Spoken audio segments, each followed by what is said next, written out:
Si nous ne défendons pas nos ressources, d'autres s'en prendront à nous jusqu'à nos os pour les prendre toutes.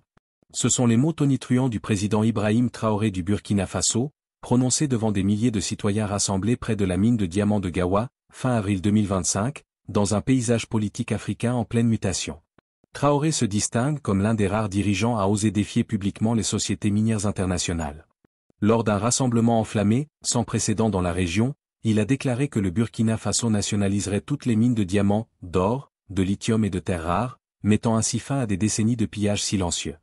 Debout sur le sol rouge et brûlé de l'Afrique de l'Ouest, entouré de collines ravagées depuis longtemps par la cupidité industrielle, Traoré a proclamé « Nous ne sommes plus une colonie.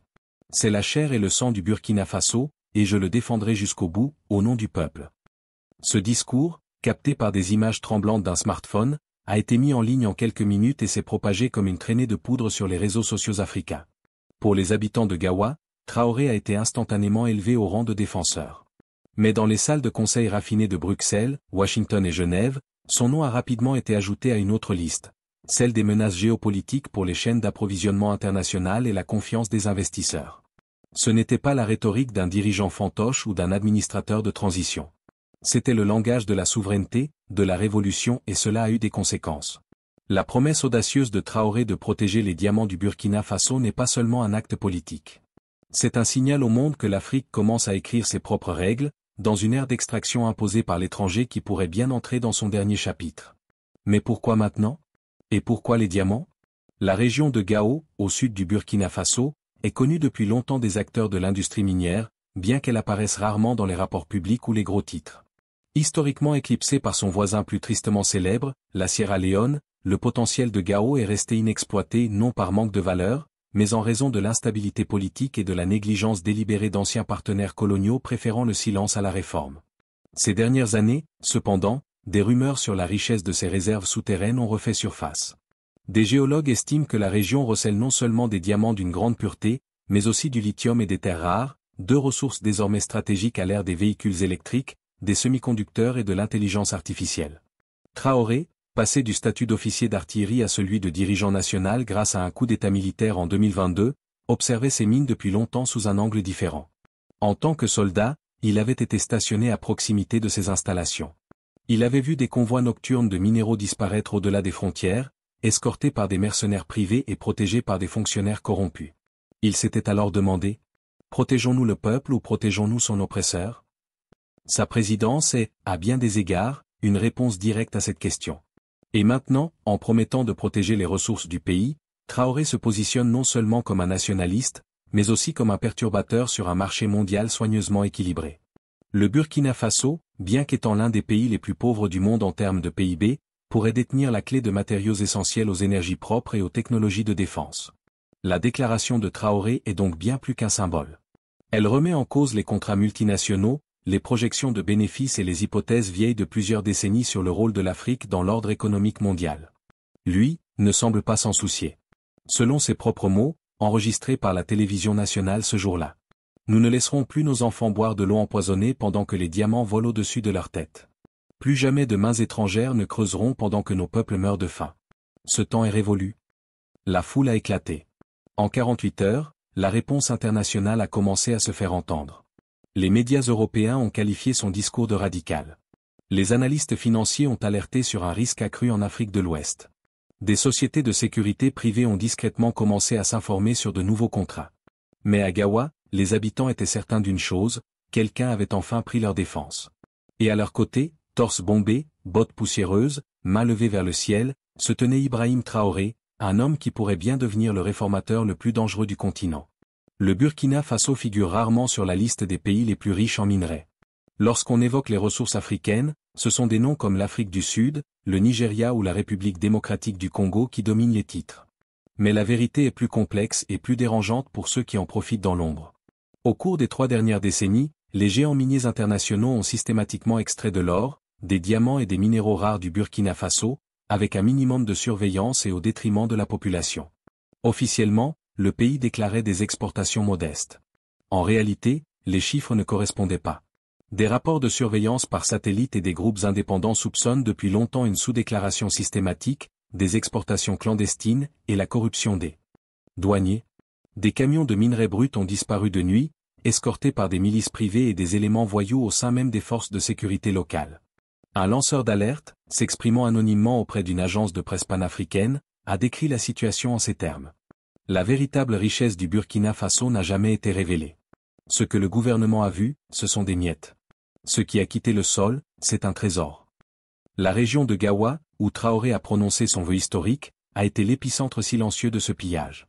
Autrefois terre d'artisans miniers et de communautés très soudées, la zone abrite aujourd'hui des zones d'extraction sous contrôle étranger, dont l'accès est restreint, même pour les locaux. Les villages voisins ont subi l'érosion des sols, l'empoisonnement des réserves d'eau, et une augmentation alarmante des problèmes de santé liés à l'exposition aux sous-produits miniers. Des enfants passent devant des panneaux « Danger »,« Entrée interdite », affichés sur leurs terres ancestrales. Des rivières entières ont changé de couleur. Les terres agricoles sont devenues infertiles. Et pourtant, aucun profit n'est restitué à ces communautés. La plupart des habitants vivent encore avec moins de $2 par jour. Les hôpitaux manquent d'équipements de base. Les écoles sont à moitié construites, si tant est qu'elles existent. Ce pillage silencieux s'est opéré par commodité, avec la complicité de responsables locaux prêts à signer des accords abusifs avec des entreprises internationales. Les anciens gouvernements, souvent alignés sur des intérêts étrangers, ont troqué leur souveraineté contre des aides financières. Tant que les minerais continuaient d'affluer, peu de questions étaient posées, jusqu'à maintenant. Ibrahim Traoré, ancien soldat déployé pour sécuriser ces régions, a été témoin direct de ces pratiques. Il a vu des contrats rédigés en français, des bénéfices transférés vers des comptes offshore, et des drapeaux étrangers flotter sur les actifs les plus précieux du Burkina Faso. Son accession au pouvoir en 2022 n'était pas qu'un événement politique. Elle était aussi personnelle. Nombre de ses détracteurs affirment que la nationalisation des mines pourrait provoquer un isolement économique. Mais Traoré voit la véritable menace dans la dépendance continue et l'épuisement silencieux des ressources. Sa logique est simple. Un pays ne peut pas se renforcer grâce à la charité étrangère tout en perdant ses richesses. Dans une note confidentielle divulguée et relayée parmi les think tanks ouest-africains, Traoré aurait déclaré « Ils ne craignent pas notre pauvreté. Ils ont peur de notre potentiel. C'est pour cela qu'ils creusent. Voilà pourquoi ils se taisent. » Depuis sa déclaration, le Burkina Faso a lancé un audit de tous les contrats miniers existants. Les premiers résultats ont révélé des redevances ridiculement basses, à peine 3%, et des accords de partage des bénéfices laissant moins de 10% à l'État. En réaction, certaines entreprises ont interrompu leurs activités ou menacé de quitter le pays.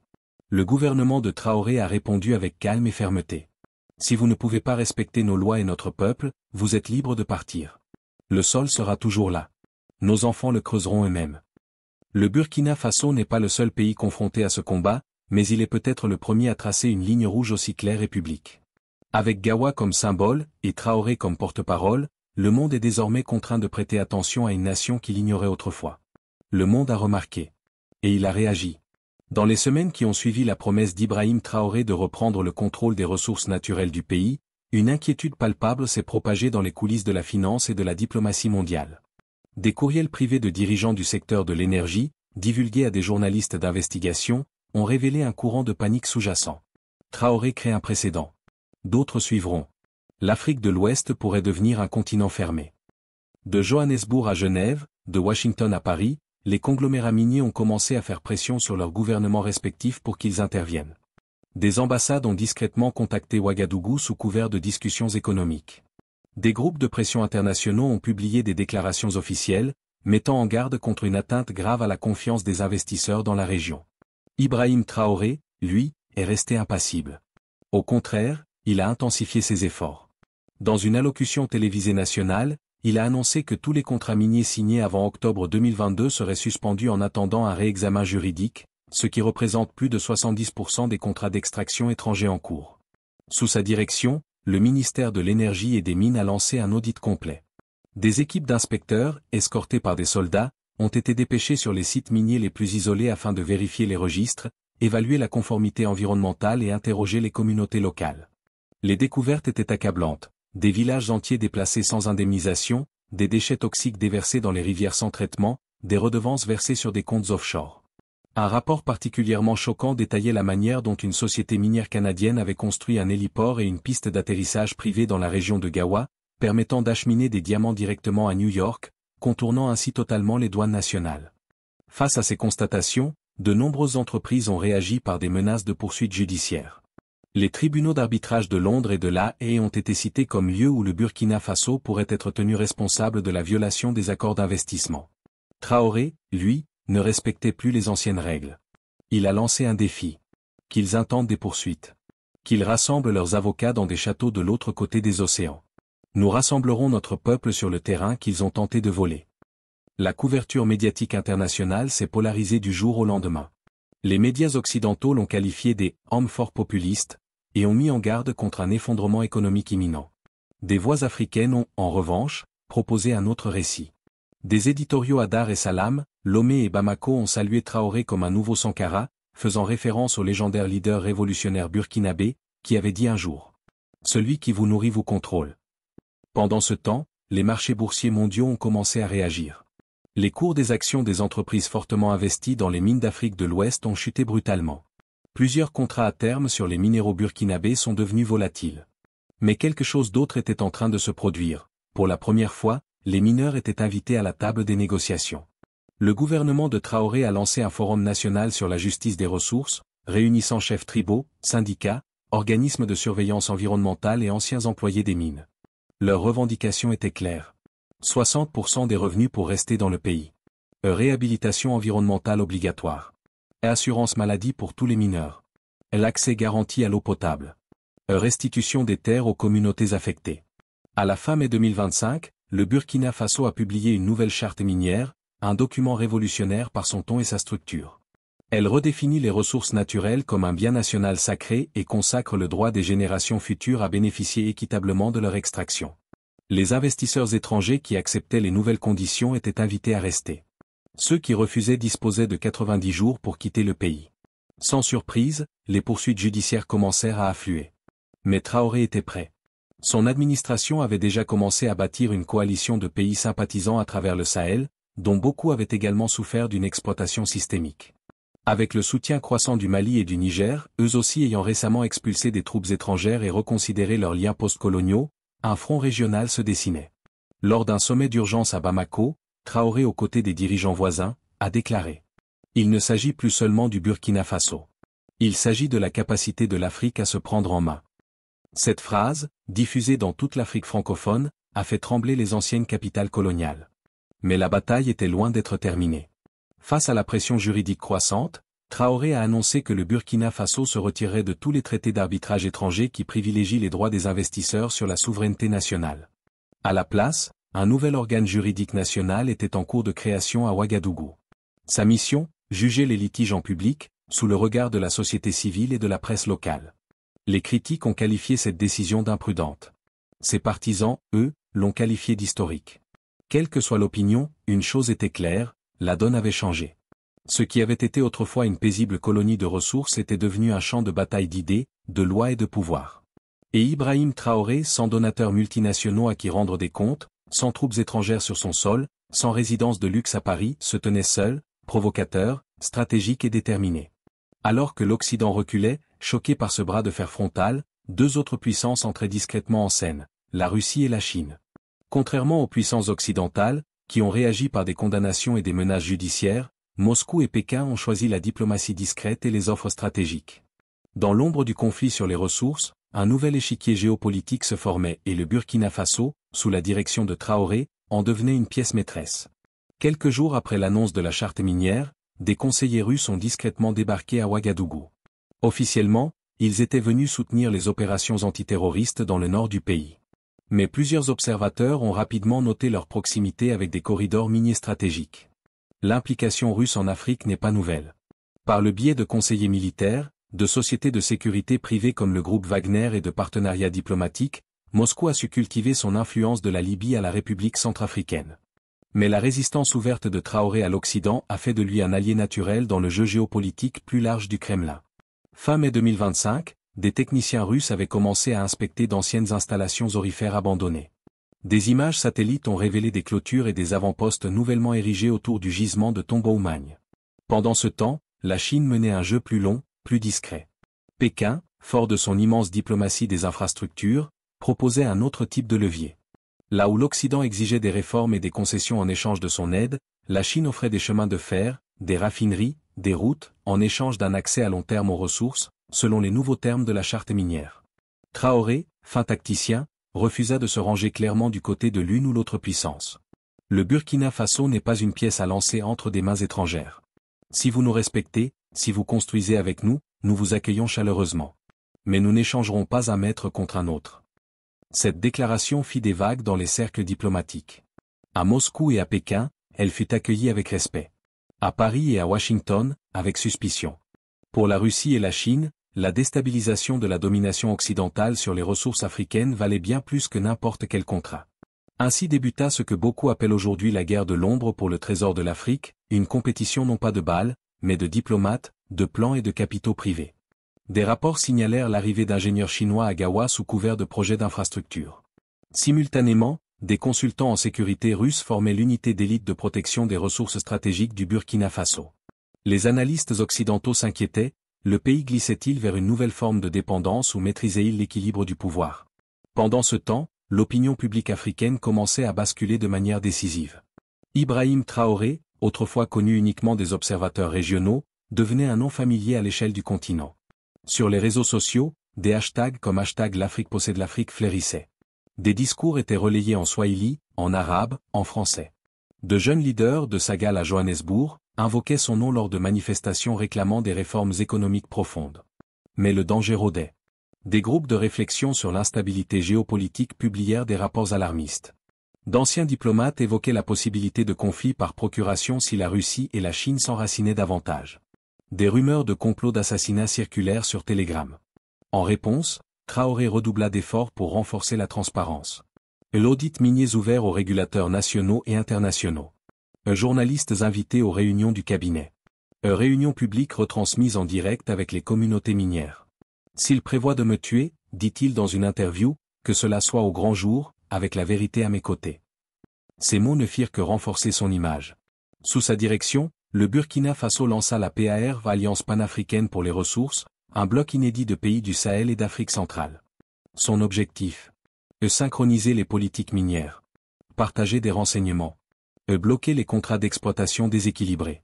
Pour la première fois, des puissances régionales africaines fixaient ensemble leurs règles, sans attendre qu'elles soient écrites à Bruxelles. Mais une telle défiance avait un prix. Le Burkina Faso faisait face à un isolement économique croissant. Plusieurs banques internationales coupaient leurs liens avec les correspondants locaux. Les investissements occidentaux étaient gelés. Les agences de notation abaissaient la note du pays. Mais pour Traoré, ces sacrifices étaient nécessaires. À quoi bon un crédit AA si vos enfants creusent leur tombe dans vos propres mines? Il misait sur une idée simple: la souveraineté réelle peut engendrer une économie autonome. En juin 2025, des délégations du Vietnam, du Brésil et d'Iran s'étaient déjà rendues à Ouagadougou pour explorer de nouvelles formes de partenariat. La capitale vibrait d'un sentiment inédit: l'Afrique pouvait faire autrement. La guerre pour le trésor du continent ne se jouait plus dans l'ombre. Et Ibrahim Traoré, soldat devenu homme d'État, se tenait au centre de la scène. Non pas en quête de faveur, mais bien pour réécrire entièrement les règles du jeu. À l'été 2025, le Burkina Faso était devenu plus qu'une simple nation à la une des journaux. Il était devenu un champ de bataille idéologique: souveraineté contre mondialisation, dignité contre dépendance. Ibrahim Traoré était désormais non seulement président, mais aussi un symbole adoré par beaucoup, craint par d'autres, et menacé dans l'ombre.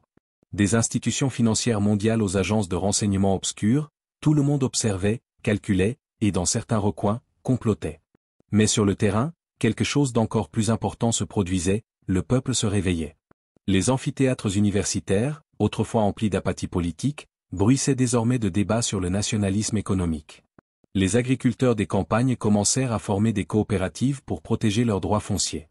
Des groupes de jeunes lancèrent des campagnes de promotion des industries burkinabais. Ce qui avait commencé comme un décret présidentiel était devenu un changement culturel profond. Et ce n'était pas seulement au Burkina Faso. Sur tout le continent, de Kinshasa à Accra, les gouvernements commencèrent à réévaluer discrètement leur code minier. Les dirigeants de la société civile exigeaient la transparence des contrats. Une nouvelle génération d'économistes africains s'efforçait de définir la richesse au-delà du PIB et des investissements directs étrangers. Mais cette inspiration nouvelle s'accompagnait aussi de dangers. Des rapports de renseignement occidentaux, déclassifiés en partie par des lanceurs d'alerte, avertissaient que le nationalisme des ressources au Sahel pourrait déstabiliser les marchés financiers. Des discussions émergèrent autour du « rétablissement des normes démocratiques » dans la région, une expression souvent utilisée pour justifier des changements de régime discrets. Un câble diplomatique, fuité depuis une capitale européenne, suggérait que le mythe Traoré devait être contenu avant qu'il ne se propage au-delà de l'Afrique de l'Ouest. Et pourtant, il se propageait déjà. Lors du sommet de juillet de la Pan-African Resource Alliance, des délégués de 15 pays se sont levés pour applaudir Traoré à son arrivée à la tribune. Point de costume de luxe, ni de sponsors étrangers, seulement des dirigeants de tout le continent s'engageant à construire une nouvelle doctrine. Notre richesse, nos règles, notre avenir. Dans son discours, Traoré a été clair. Nous ne sommes pas anti-occidentaux. Nous ne sommes pas anti-orientaux. Nous sommes pro-africains. Et désormais, aucune décision concernant les minéraux africains ne sera prise sans la participation des voix africaines. La foule a éclaté d'enthousiasme. Mais derrière les applaudissements se cachait une question pressante. Combien de temps cela pourrait-il durer? L'économie du Burkina Faso restait fragile. Les réserves de change s'épuisaient. Des cyberattaques ciblèrent la Banque nationale. Des campagnes de désinformation déferlèrent sur les réseaux sociaux, dépeignant Traoré comme un dictateur, une marionnette, un déstabilisateur. Le monde n'observait pas passivement, il réagissait. Lors de réunions privées, les anciennes puissances coloniales débattirent de sanctions économiques. Une série de manifestations spontanées éclatèrent près des ambassades. Les menaces anonymes contre les membres du gouvernement se multiplièrent. Mais Traoré refusa de céder. Au lieu de cela, il fit ce que peu de gens attendaient, il proposa un référendum continental. Son plan? Laisser les citoyens africains, et non les politiciens, décider de la poursuite ou non du programme de souveraineté des ressources. Le référendum, s'il était adopté par les pays membres de la PAR, poserait des questions claires. Les contrats miniers doivent-ils être rendus publics? Les bases militaires étrangères doivent-elles être limitées ou supprimées? Faut-il créer une banque panafricaine des richesses minières? L'idée électrisa le continent. C'était sans précédent. C'était radical. C'était dangereux. Et c'était peut-être exactement ce dont l'Afrique avait besoin. Les opposants l'ont qualifié de théâtre. Mais les militants et les étudiants envahirent les rues pour la soutenir. Des artistes peignirent des fresques murales de Traoré aux côtés de Sankara, Lumumba et Nkrumah. La question ne concernait plus seulement un homme. C'était un mouvement. L'Afrique pourra-t-elle enfin choisir son avenir? Ou le monde continuera-t-il de le choisir pour elle? Dans les derniers jours d'août 2025, un convoi de véhicules blindés traversa Ouagadougou. Traoré était à bord de l'un d'eux, en route pour prononcer un discours. Non pas dans un palais, mais dans un stade en plein air, rempli de mineurs, de maires, d'étudiants et de soldats. Il se tint seul sur le podium, sous un soleil de plomb, le vent soulevant sa tunique simple. Et d'une voix ferme, il déclara. Que chacun sache qu'en ce pays de poussière et de diamants, le peuple se souvient de qui il est. Et qu'aucun empire, aucun investisseur, aucun assassin ne peut effacer ce souvenir. La foule se tut. Puis le tonnerre gronda. Et ainsi, la ligne finale fut tracée. Ce n'était pas la fin, mais le début d'un nouveau combat pour une Afrique nouvelle, une Afrique qui écrit enfin sa propre histoire. Abonnez-vous à la chaîne pour ne rien manquer des prochaines vidéos sur les enjeux géopolitiques et les luttes pour la souveraineté économique. Dites-moi également de quel pays vous me suivez dans les commentaires, j'aimerais savoir d'où vient cette incroyable communauté panafricaine.